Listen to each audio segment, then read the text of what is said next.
நாகராசா வர்ணவசிங்கம் வடமராட்சி வடக்கு கடத்தொழிலாளர் கூட்டுறவு சங்க சமாசங்கள் இந்த உபதலைவர். இன்றைக்கு நான் கடற்கரை ஓரம் நின்று தான் இந்த பிரச்சனையை கழிச்சு கொண்டிருக்கிறேன். அவர் கடலையை எடுப்பார் நினைக்கிறேன். இன்றைக்கு நாங்கள் இப்போ எத்தனையோ காலம் 6, 7, 8 வருஷம் பிடிச்சி நாங்கள் இந்த கடலடியை கட்டித்தாருங்கன்னு சொல்லி கேட்டு அரசாங்கம் செவி சாய்க்கல. வந்த கடத்தொழில் அமைச்சரும் யாரும் செவி சாய்க்கல. இப்போ புதுசாக வந்த கடத்தொழில் அமைச்சரும் என்ன செய்கிறாரோ எங்களுக்கு ஒன்றுமா விளங்கல. ஏன்னு சொன்னால் இந்த பாருங்க இன்றைக்கு கடலை பாருங்க எவ்வளோதுக்கு அடிக்குது. படகுகள் இழுக்க இடமில்லை, படகுகளெல்லாம் அடிபட்டு சேதப்பட்டு இன்றைக்கு உடைஞ்சு சுக்குநூறாக போய் கொண்டிருக்குது. அதே மாதிரி இன்றைக்கு இந்த ரோட்டை எடுத்து பாருங்க. இன்றைக்கு தொண்டமிதார் தொடக்கம் பருத்துறை வரையும் இன்றைக்கு ஒரு கேவலமான நிலைமையில இந்த ரோடு தள்ளப்பட்டிருக்கு. அந்த ரோடு வந்து அங்கே திக்கம் அங்காலே அந்த மெதாலிஸ் பகுதியில் போயினா இடிஞ்சு விழுந்து போய் கிடக்குது. வாகனங்கள் போய் வர முடியாத நிலைமையிலே இருக்குது. அப்போ இன்றைக்கு இதுக்கு வந்து காசு இல்லைன்னு சொல்கிற அரசாங்கம் இன்றைக்கு ஒருங்கிணைப்பு குழு கூட்டத்தில் பாராளுமன்ற உறுப்பினர் டாக்டர் அர்ஜுனா அவர்கள் வந்து சில புள்ளி விவரங்களோட சில தகவல்கள் வெளியிட்டிருக்கிறார்கள். உண்மையின்படி இவ்வளவு காலமாச்சது எத்தனையோ பாராளுமன்ற உறுப்பினர்கள் ஒருங்கிணைப்பு குழு கூட்டத்தில் கலந்திருக்கிறார்கள். சில பாராளுமன்ற உறுப்பினர் அமைச்சர் ஒருங்கிணைப்பு குழு கூட்டத்துக்கு தலைவராக இருந்திருக்கார்கள். இன்றைக்கு யாழ் மாவட்டத்துக்கோ அல்லது இந்த வடபகுதிக்கோ ஒதுக்கப்படுற காசுகள் என்னென்ன செய்யணும், என்னென்ன ஒதுக்கப்பட்டது, என்னென்ன வேலை திட்டம் சரியான முறையில் நடந்திருக்கா இல்லையான்னு சொல்லி இன்றைய வரை எந்த பாராளுமன்ற உறுப்பினரும் சரி எந்த அமைச்சரும் சொல்லி கவனத்திலே முடிக்கல. அதை பார்க்கவும் இல்லை. தாங்கள் வரிவில 4 வார்த்தையை கலைப்பின பெரிய வித்துவான் மாதிரி கழிச்சுட்டு போறவே தவிர எந்த விதமான ஒரு நடவடிக்கையும் இல்லை. உண்மையா நேற்று வந்த பாராளுமன்ற உறுப்பினர் டாக்டர் அர்ஜுனா அவர்கள் புள்ளி விவரத்தோட சில விஷயங்களை விட்டுருக்கிறார், சில விவரங்களை விட்டுருக்கிறார். அது வாட்ஸ்அப்பில் போய்கொண்டே இருக்கு. அது சரியா பிள்ளையோ எங்களுக்கு தெரியாது, உண்மையின்படி தெரியாது. பிள்ளையா இருந்தால் இந்த அரசாங்கம் இந்த கச்சேரியோ அல்லது டிஎஸ் ஆபீஸோ உடனடியாக இது பிள்ளையாக அவர் கலைச்சது பிள்ளை என்று சொன்னால் மறு அறிவித்தல் விடும். டாக்டர் அர்ஜுனா வந்து பாராளுமன்ற டாக்டர் அர்ஜுனா அவர்கள் வந்து இதில் வந்து கலைச்சது சரியான பிள்ளை என்று சொன்னால் அது அந்த ஒருங்கிணைப்பு குழு கூட்டத்தில் வாசிக்கப்படுது. படித்த மேதாவிகள் விட்ட பிள்ளை என்று சொல்லி வாசிக்கப்படுது. கல்வி அமைச்சர் கல்விக்கு என்றாலும் சரி, சுகாதாரத்துக்கு என்றாலும் சரி, அடுத்த விவசாயத்துக்கு என்றாலும் சரி, கால்நடை என்றாலும் சரி, மகளிர் அமைப்பு என்றாலும் சரி, இப்படி எல்லாத்துக்கும் வந்த காசு கொஞ்சம் செலவழிக்கப்பட்டது, மிச்சம் எல்லாம் திரும்பி போயிருக்கு சொன்னால் உண்மையா இந்திய அரசாங்கத்தில் இவங்க வேலை செய்கிறாங்களோ இல்லையோ அங்கே போனால் அதை லோவிடுறது.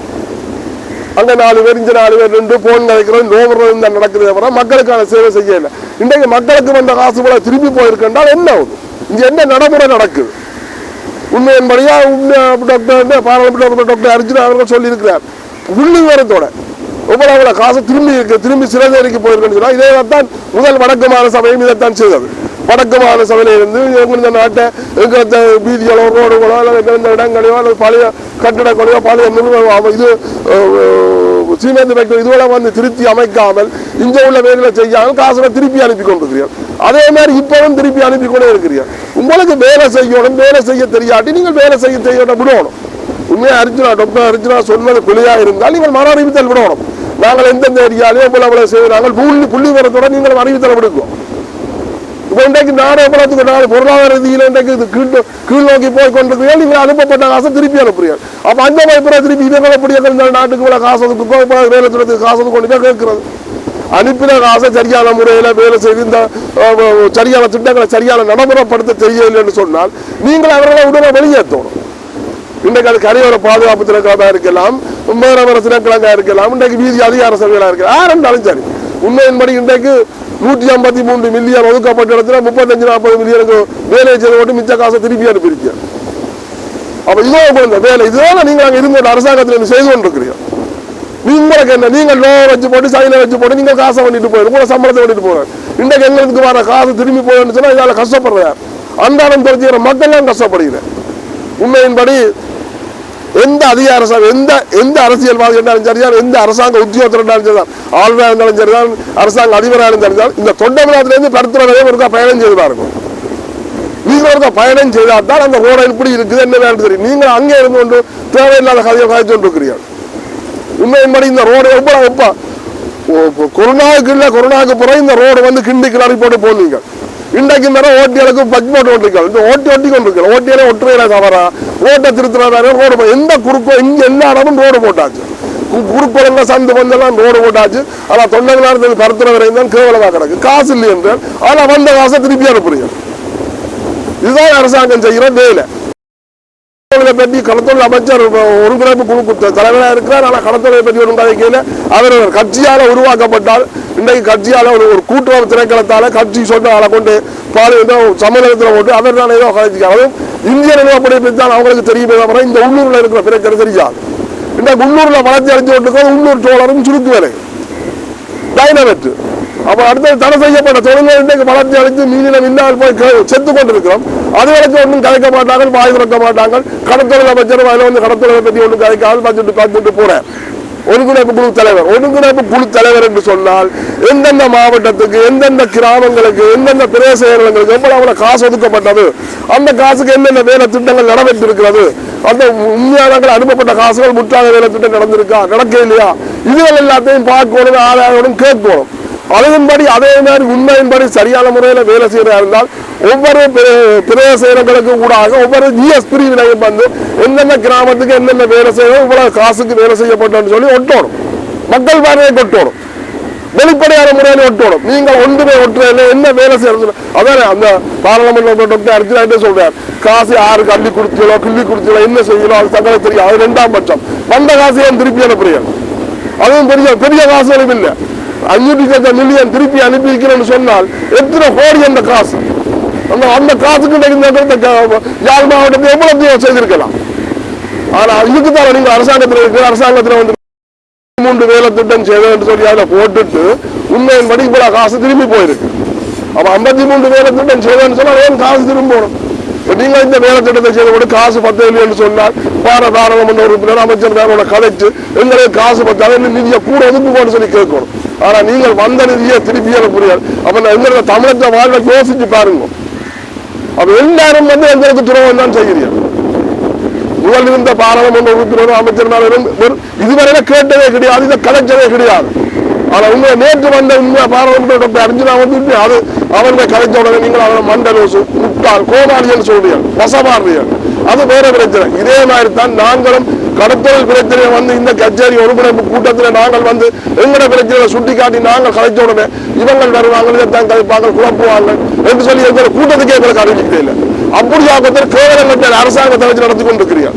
யார் பிழைசரியை சுட்டி காட்டுறாலோ அவன் பிழையாளி. நீங்கள் எல்லாம் நசுக்கிடாமல் இருந்தோண்டு வேலையை செய்யாமல் வந்த காசை திருப்பி அனுப்புறாங்களாம் பெரியாக்கள், பெரிய படிச்சாக்கள். அப்ப பிள்ளையை சுட்டி காட்டுறது எல்லாம் விட்டாங்க. அவங்களப்ப ஒன்றும் கலைக்க கூடாது. அப்ப பிள்ளைகளை சுட்டி காட்டக்கூடாது. முனையிலிருந்து மாறையில் வரை இந்த கடலணையை கட்டித்தாருக்கோ, கடலணையை கட்டித்தாரு. கடலணை கட்டப்பட்டிருந்தால் இன்றைக்கு அந்த திக்கம் இன்றைக்கு அந்த மெதரிஸ் பள்ளிக்கூடம் ரோடுகள் எல்லாம் இடிஞ்சிருக்காது, இடிஞ்சு விழுந்திருக்காது, கடல் வந்து அடிச்சிருக்காது. அணைகள் பலமாக இருந்தால் இன்றைக்கு படகுகள் கட்ட முடியல. இன்றைக்கு அந்த படகுகள் போய் பாதையில திருத்த இல்லை. இந்த 6 வருஷத்துக்கு மேலே ஆச்சு. அந்த கருத்துல கலங்கர விளக்கம் லைட் ஹவுஸை திருத்தான்னு கேட்டுறாங்க, அது திருத்த இல்லை. ஆனா இந்த வார காசை திருப்பி அனுப்புறீங்க. இதுக்கு தான் எல்லாரும் இருக்கிறீங்க. உண்மையா வேலை செய்யாட்டி விட்டுட்டு போகணும். வேலை செய்ய தெரியாத கலைக்கவும். அது அர்ஜுனா உண்மையின்படி புரிஞ்சு கொள்ளுங்கோ. மக்கள் எல்லாரும் சிந்திச்சு பாருங்க. இவ்வளவு காலம் ஒருத்தர் கேட்காத கேள்வியை நேற்று வந்த பாராளுமன்ற டாக்டர் அர்ஜுனா கேட்டிருக்காருன்னு சொன்னா உண்மையாக வரவேற்கத்தக்க விஷயம். ஆனா அப்படி கேட்கிறவங்க தான் நீங்கள் முட்டாள் என்றீர்கள், கோமாளி என்றீர்கள், லூசர் என்றீர்கள். அதுக்கு யாரும் ஒருத்தர் சொன்ன உடனே கை தட்டுறது. சொல்ற வசனங்களை புரிஞ்சு கொள்ளும். ஏன் சொல்றான், என்னத்துக்கு சொல்றான். சரியே ஒரு இல்லாத பிரச்சனையை ஒருத்தர் வந்தாலும் பொறுப்புழைப்பு கூட்டத்தில் கலைக்க மாட்டான். ஒரு இல்லாத பிரச்சனையை ஒரு குறைப்பு கூட்டத்தில் கலைக்க மாட்டான். அவன் சரியான சொல்லியிருக்க தான் வழக்கு போட போறோம்னு சொல்லி இருக்கிறேன். அது கட்டாயமாக வழக்கு போட வேண்டிய விஷயம் தான். இதை உண்மையா வழக்கு போடணும், அதை நாங்கள் வரவேற்கிறோம். அதுக்கு ஒத்துழைப்பு வேணும்னு சொன்னா நாங்கள் கடத்தல் சமயத்தால நாங்கள் ஒத்துழைப்போம். ஆனா உண்மையின்படி நாங்கள் உண்மையா பாராளுமன்ற டாக்டர் சூர்யா அர்ஜுனா அவர்களை நாங்கள் வரவேற்கிறோம். அடுத்த கட்டமாக நாங்கள் இன்னும் விமர்சனமாக வேறு விதமாக கலைக்க வேண்டி வரும். நன்றி. கடல் தொழிலுக்கு போக வேண்டாம், அறிஞர்களையும் போக வேண்டாம் என்று சொல்லிக்கொண்டு எல்லாரும் சொல்றாங்க. சப்ளை வருது அரசாங்கத்தை எல்லாரும் சொல்றீர்கள். இன்னைக்கு உண்மையின்படி புயல் என்று சொல்லி இன்றைக்கு 1 மாசமாக எங்க மக்கள் 3/4 பேரும் தொழிலுக்கு போறே இல்லை. ஒரு சிலர் பஞ்சம் பசி தாங்கலாமல் உயிர் போனாலும் பரவாயில்லை என்று ஒரு சில தொழிலுக்கு போறார்கள். ஆனா இன்றைக்கு 1 மாசமாச்சு எந்த விதமான உதவியோ அரசாங்கம் செய்ய இல்லை. உண்மையின்படி நாங்கள் அரசாங்கத்தை வந்து எங்களுக்கு அதுதான் இதுதான் கேட்க வர ஏறன் என்று சொன்னால் எந்த கடல் வளத்தை காப்பாற்றணும், எந்த சட்டவிரோதமான தொழிலாளத்தை நிப்பாட்டி தந்தால் உங்களை நாங்கள் பிச்சை கேட்க மாட்டோம், எங்களுக்கு புயல் அடிச்சாங்க ஒன்றும் செய்யாத உங்களுக்கு காசு கேட்க மாட்டோம், உதவியும் கேட்க மாட்டோம். இவ்வளவு காலம் பார்த்து நீங்கள் புயல் அடிச்சவங்களுக்கு எதுவுமே வழங்கல, ஒன்றுமே கொடுக்கப்படவில்லை. ஆனால் தாரம் தாரம் என்று சொல்லி போட்டு படம் சேதப்பட்ட படங்கள் வந்து படம் எடுத்துத்தான், நம்பரை படம் எடுத்துத்தான், அக்கௌண்ட் நம்பரை தான் என்று சொல்லி வேண்டிக் கொண்டு போனவங்களை தவிர இன்றை வரையும் அந்த கடத்தொழில் மக்களுக்கு எந்த விதமான நிவாரணமும் வழங்கப்படவில்லை. ஆனா பொய்யான வசனங்களை சொல்லி எந்த கடத்தொழில் மக்களை பேக்காட்டி கொண்டிருக்காங்க. இந்த ஒரு பலி ஒன்று வந்தது, சீன அரசாங்கம் பல கொடுத்தவன்னு சொல்லி தம்பட்டம் படிச்சது. பல கொடுத்துறாங்க, சாப்பாட்டு பொதி உபகரணங்கள் கொடுத்துறாங்க, அரிசி கொடுத்துறாங்கன்னு சொல்லி. அரிசி உதவாத அரிசி ஒரு சில இடங்களுக்கு குடுபடை இல்லை. இன்றைக்கு இந்த விலைக்கு என்ன நடந்தது? இது யார் கேட்கிறீர்கள்? மாறிட்டு இன்றைக்கு வலை கிடந்திரத்தில் அங்க கொடுப்போம் மிஞ்சோட போட்டு சொல்லி வலையில வந்து வாகனங்கள் ஏற்றி கொண்டு போயிருக்கிறாங்க. அது ஒரு போய் மாங்காய் போட்டு பூட்டி இருக்கிறான். புறம் அதுக்கு பிரச்சனை வந்து புறம் சுரந்து விடப்பட்டிருக்கு.